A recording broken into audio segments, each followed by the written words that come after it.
When is Teresa ever going to leave this house? It's quite embarrassing to have a shut-in neat around the house. Have you planned your move yet? I'll be out of here by today. I can't stand the sight of you, Lenny, anyway. It was clear to anyone that Lenny, my sister-in-law, who ridiculed me with a smirk, was trying to take over our house. However, there was a reason I decided to move out and let her have the house. I had a firm belief that Lenny would not be able to live in this house for long. My name is Teresa. I live with my dad, Mom, and Lenny, my brother's wife. My brother was assigned to work overseas shortly after getting married, and Lenny firmly refused to live abroad. Lenny ended up living in our house, shamelessly so, despite being in the so-called newlywed stage and living separately from my brother. I remember well the day Lenny came to our house. She brought a lot of luggage with her and said without any remorse, "Edwin has gone overseas, so his room is vacant, right? I've decided to live there." My parents and I were baffled when Lenny came to the house without any prior discussion. When we called my brother to ask for an explanation, he was also surprised by Lenny's actions. Though my brother, who had just been assigned overseas, did respond, it was ultimately up to my parents and me, who were in direct contact with Lenny, to have the discussion. After getting married, Lenny was supposed to live in the house where my brother lived alone. However, when we asked why she suddenly came to the house, Lenny said the room was too small. I had been to my brother's room, and it didn't seem too small. But Lenny had already unilaterally terminated the lease of my brother's room. Since her parents lived far away and our house was conveniently located for her to get to work, she insisted on living in the house. Naturally, my parents were angry about Lenny's outrageous behavior, but Lenny was smart. Edwin has gone overseas, and I'm lonely too. Of course, I plan to contribute financially since I'll be living here. I'll also do my best with housework, so please, let me stay in this house. When Lenny pleaded like this, my parents couldn't refuse. I think one of the reasons my parents couldn't strongly reject Lenny was for my brother's sake. My parents didn't seem to mind living with Lenny, which had started suddenly. They were angry about her coming without any discussion, but Lenny was doing housework, as she said, going to work, and paying rent to my parents. However, I was nothing but dissatisfied. For some reason, I don't know, Lenny had made me her enemy. "Oh, Teresa, you're as unattractive as ever today." I was utterly surprised when she said that as soon as she saw me when I came out of my room in the morning. I don't think my face is attractive at all, but I was naturally surprised when she suddenly said such a thing. "Teresa, aren't you ashamed to be a shut-in all the time? Edwin is so respectable, going on an overseas assignment, and my in-laws have earned enough to live in such a large house, while you, Teresa, are just a neat, playing at home all the time. I would be too ashamed to stay in such a house if I were you." Today my parents were at work and Lenny seemed to be off. Is she assuming I won't tell our parents about her nasty words? No need to feel embarrassed. I'm not a neat, I answer, laughing internally at her absurdity. Sure, my job requires me to be at home a lot, but that doesn't make me a neat. But my sincere answer simply triggers a burst of laughter from Lenny. "Oh, come on, Teresa. Your brother's a successful man, and I work for a prestigious company. Even your parents are respected employees. I understand you might feel a bit inferior, but there's no need to lie." "I'm not lying. I'm an influencer." "An influencer? Please, stop making me laugh. As if someone as plain as you could be an influencer. That's a job for gorgeous models." She responds, brushing her elegantly curled hair off her shoulder, ignoring my protests, and shoving past me. As she strides away, a heavy cloud of her perfume lingers in the air. "When will you finally move out, Teresa? It's so embarrassing to have a shut-in neat in the house. Have you found a new place yet?" She suddenly stops mid-stride, turning around with a malicious grin on her face. "I'll give you an allowance, Teresa. You must be in dire need of money, right? It's only fair for all the housework you do." Laughing softly, she pulls a few $10 bills from her wallet and throws them onto the floor. "Well, see you," she says, leaving the house. Her dismissive attitude really gets under my skin. I'm not only frustrated with Lenny, but also disappointed with my brother's lack of discernment. Did they really think I would just stay silent after such a provocation? Perhaps Lenny saw me as a quiet and meek sister-in-law, but I'm not the type of woman to just sit back and take it. I pick up the strewn money, open the door to Lenny's room without her permission, and throw it inside. She sure had a lot of nerve, acting so high and mighty over a few tens of dollars. Luckily for me, I'm not strapped for cash. I had planned to relax today, but now it seems I'll be quite busy. After tidying up and finishing my work for the day, I start packing my things. I can't stand living under the same roof as Lenny any longer. I decide to move in to my boyfriend's house. Nathan, my boyfriend, with whom I've been discussing marriage plans, is understanding and agrees to accommodate me as soon as I explain the situation. Meanwhile, I make a call to a certain place in the morning. From the moment she came to greet us as a prospective wife, Lenny had always looked down on me. She's probably the type of person who needs to assert her dominance over someone to feel alive.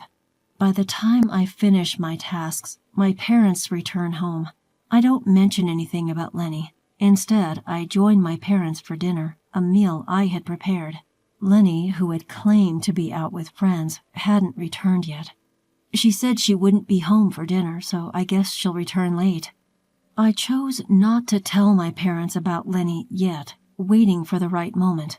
Lenny was in for a surprise, and I planned to hit her with it at the worst possible moment.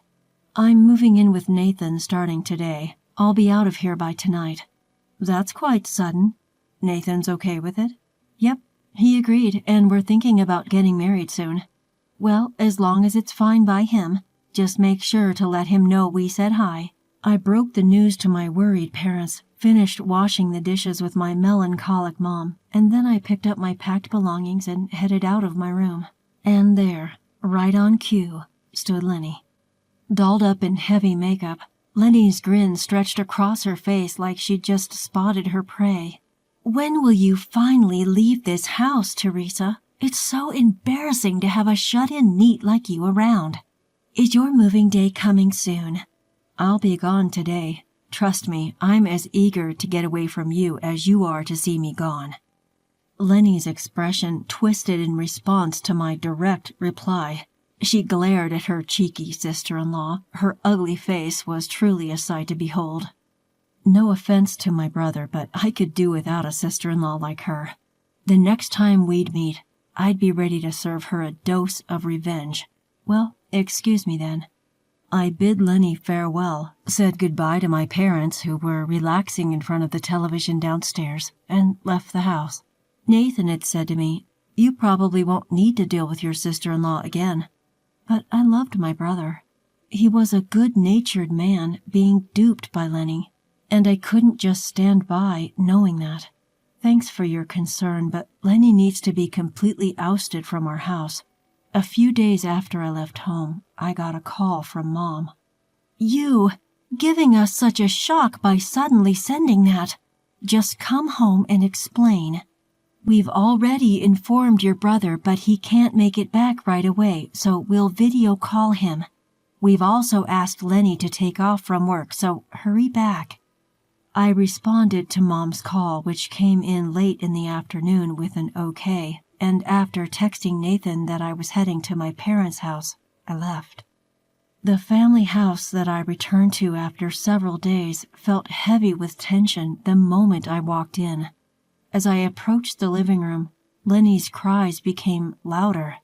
When I opened the door, Lenny was hunched over in front of my parents, seated on the sofa. I could feel her glaring at me. "Teresa, this is terrible. Why would you send these pictures?" Lenny pointed to a series of pictures sprawled across the coffee table. The pictures were of Lenny with various men at different locations, some with arms linked, hands held, images of intimacy. The sender, as Lenny indicated, was, of course, me. Private investigators can be quite useful, I thought. On the morning I left home, I had contacted a private investigator to check if my sister-in-law was cheating, transferred the money, and that was it. From just that, such indisputable evidence was procured. "You're the terrible one. What do you mean by doing whatever you want just because I'm not there?" The one shouting was my brother, connected via video call. His face, displayed on the screen, was beet red from anger. Lenny cried out to my brother, "But I was lonely. You always travel abroad even though we're newlyweds, Edwin. You left me alone. You're the one at fault, Edwin."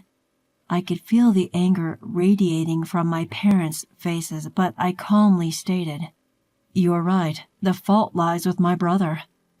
Lenny's expression turned to one of disbelief as she looked at me. I leveled my gaze at her, allowing no warmth to seep through. "The real problem is my brother's lack of judgment in choosing a woman like you." Lenny, taken aback at my words, leaned in toward me, fuming. "What? You've got some nerve, you hideous shut-in, telling me such things. All this chaos. It's your fault." Despite the presence of my parents and brother, Lenny couldn't hold back her true colors. As she realized what she had just blurted out, her hand flew to her mouth. But it was too late. My parents and brother were taken aback, but I just flatly declared, "Lenny is always like this. Lenny thinks of me as an ugly shut-in. She played the nice girl in front of everyone else, but she cheats and she doesn't hesitate to be abusive to anyone she perceives as beneath her. My brother is also at fault for choosing to marry such a person." "I was just stating the truth. After all, Teresa is a shut-in, not an influencer. That's just a lie, right?" The one who sighed at Lenny's brazen defiance was Mom. I had no idea that Lenny was like this. Yes, Teresa spends a lot of time at home, but she's not a shut-in. She's a real influencer. Eh? As Lenny gasped in surprise, I shared the name I use for my influencer activities. I suggested she look it up on her mobile phone, and she hurriedly began her search. Upon seeing the search results, a flustered Lenny looked back and forth between me and her phone. Then, with an expression of disbelief, she pointed at me. "Really? Teresa is this person?" "Yep. Makeup is like magic, isn't it? I'm a beauty influencer. Born with a nondescript face, I use makeup to transform it, creating countless videos of my makeovers and posting them online. I sometimes receive requests from cosmetic companies to advertise their products in my videos. Thankfully, I have a large fan base, and when people think of beauty influencers, my name is often one that comes to mind. This house was built with the money Teresa earned." "This huge house?" Lenny gasped in response. I guess it's hard to believe that someone like me could have built a house in such a prime location so close to the station. As Lenny stood there, dumbfounded, the doorbell rang. Wondering who could be visiting at such an hour, I, the only one standing, answered it. A familiar voice rang out. "Can I come in?" "Yeah, sure," I responded, and the owner of the voice entered. Seeing Nathan walk in through the living room door, Lenny recoiled. What? Why is Nathan here?" "Oh, you must be the sister-in-law I've heard about. It's nice to know you recognize me. Thank you," Nathan replied, his radiant smile lighting up the room. He's been an actor since his childhood. We had met at a social gathering for content creators and hit it off right away. Nathan and I had been in a relationship for several years, but we kept it a secret. Upon Nathan's appearance, it seemed that Lenny really believed that I was an influencer. Lenny weakly murmured, "No way." From the other side of the screen, my brother told her, "This isn't a time for you to be upset about that." Things quickly spiraled from there. My brother declared to Lenny that he would demand a settlement and file for divorce. He was going to take a break and return to the U.S., and until then, he instructed Lenny to wait. Lenny's parents lived far away, so she had to stay at our house until my brother returned.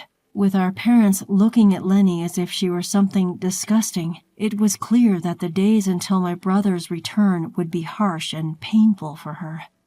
Once we confirmed that my brother had escaped a woman like Lenny, Nathan and I decided to head home. On the drive back, I asked Nathan, "Why did you come with me?" He replied, "I didn't want my future wife, Teresa, to be mistreated." I found myself smiling at Nathan's kindness. My brother returned to the States 2 weeks later. During that time, Lenny had apparently taken a leave and locked herself in her room. While drafting the divorce papers, she was said to be crying, "I love Edwin the most." But my brother didn't waver at all. After the divorce was finalized, Lenny apparently began living alone. But the men who used to entertain her wouldn't associate with her anymore due to the shock of the divorce and her subsequent weight loss. Unable to receive help from anyone, Lenny repeatedly called my brother, but he blocked her calls. Furthermore, he went abroad again, leaving Lenny with no one to rely on. She quit her job and returned to her parents' home.